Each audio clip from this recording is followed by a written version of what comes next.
आज जानते हैं टेलीपैथी के बारे में। टेलीपैथी क्या है? हम में से ज़्यादातर लोग अपनी ज़िंदगी में इस तरह का अनुभव करते हैं कि कुछ देर पहले ही हमने मन में विचार किया हो कि हमारा खास दोस्त हमें फ़ोन करने वाला है और उसके कुछ देर बाद ही उसका फ़ोन आ जाता है। ये चीज़ का हम में से हर कोई अनुभव करता है। इसके अलावा कभी कभी हमारे पास कोई व्यक्ति आने वाला हो तो उस समय से थोड़ी देर पहले ही हमें उसका आभास होने लगता है।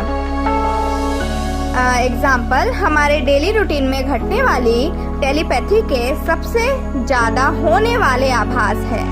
टेलीपैथी में हमारा शरीर काम नहीं करता है, इसमें काम करता है हमारा मन और उसका अवचेतन हिस्सा। इसलिए जब भी टेलीपैथी का अभ्यास करें तब मन को शांत और शरीर को शिथिल कर ले।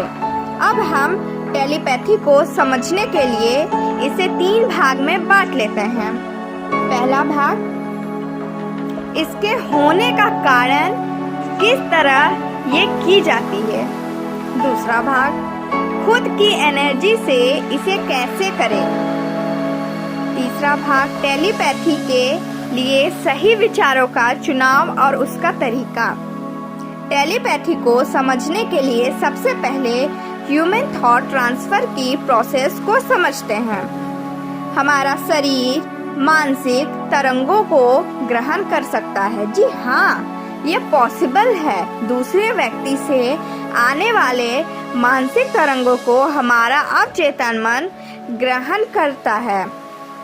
इसलिए इसे ज़्यादा से ज़्यादा सेंसिटिव बनाने के लिए हमें मन की स्थिति को कंट्रोल करना पड़ता है। तभी हमारी बॉडी ब्रह्मांड से आने वाले सिग्नल को रिसीव करने लगती है।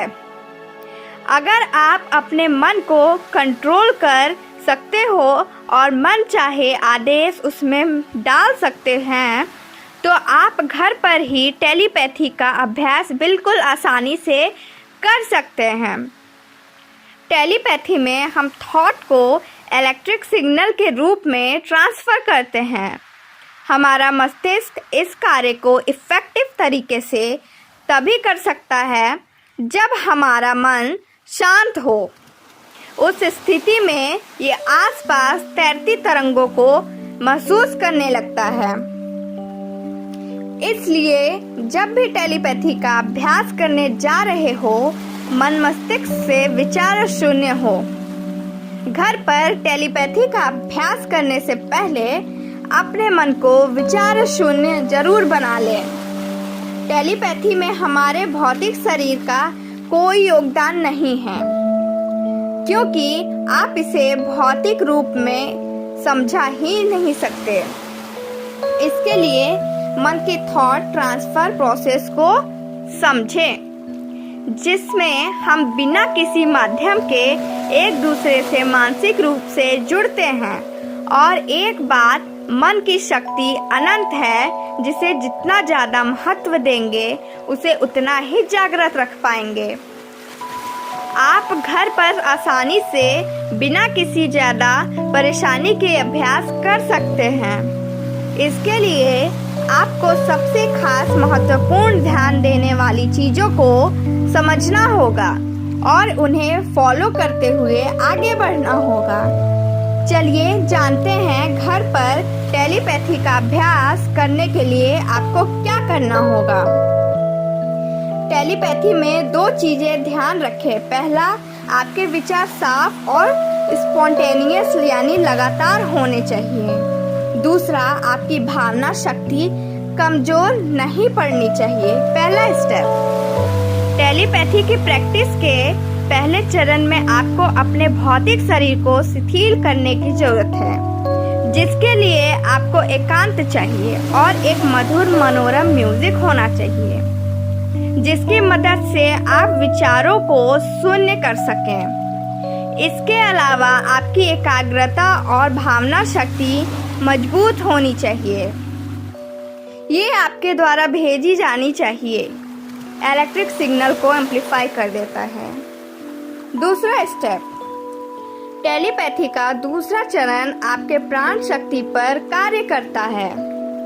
इसके अनुसार आपकी प्राण शक्ति को अगर शरीर से अनब्लॉक कर दिया जाए, यानी इसे मुक्त कर दिया जाए भावना शक्ति द्वारा, और एक जगह पर कंसंट्रेट कर उसे विचारों के साथ भेज दिया जाए, तो ये सबसे ज़्यादा प्रभावशाली तरीका होगा आपके दूसरे से जुड़ने का। दूसरे शब्दों में ये बिल्कुल एस्ट्रल बॉडी की तरह होगा। शांत माहौल के कमरे में अपने मस्तिष्क को शिथिल कर ले।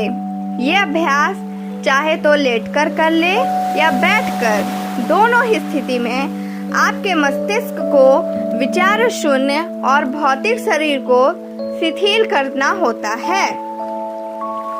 अपने आप को विचार शून्य बना लेने के बाद जब हम प्राण शक्ति को एक जगह कंसंट्रेट कर लेते हैं तो हमारी आध्यात्मिकता शक्ति बढ़ जाती है, जिससे हम विचार शक्ति संपूर्ण ब्रह्मांड में व्याप्त होने लगती है और हम मानसिक रूप से जुड़ने लगते हैं।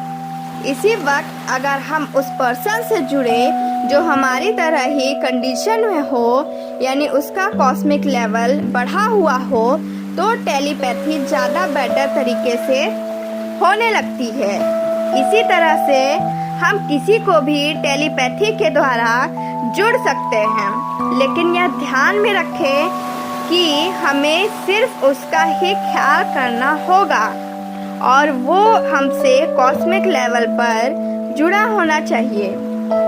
ये कार्य तब ज़्यादा अच्छे तरीके से होता है जब आप अभ्यास रात के 11 बजे के बाद करते हैं, क्योंकि इस वक्त वो सो चुका होगा या फिर उसकी भौतिक गतिविधि मंद पड़ चुकी होगी।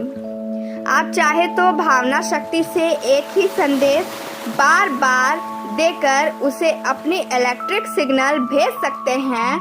ये आपके थॉट वाइब्रेशन के प्रिंसिपल पर कार्य करता है। तीसरा स्टेप, टेलीपैथी के तीसरे चरण में पहुंचने से पहले आपको ऊपर के दोनों चरण के मुताबिक शरीर को शिथिल कर कॉन्शियस मानसिक स्टेज पर पहुंचना होगा। यहाँ आपको पता होता है कि आपकी शक्तियाँ क्या है।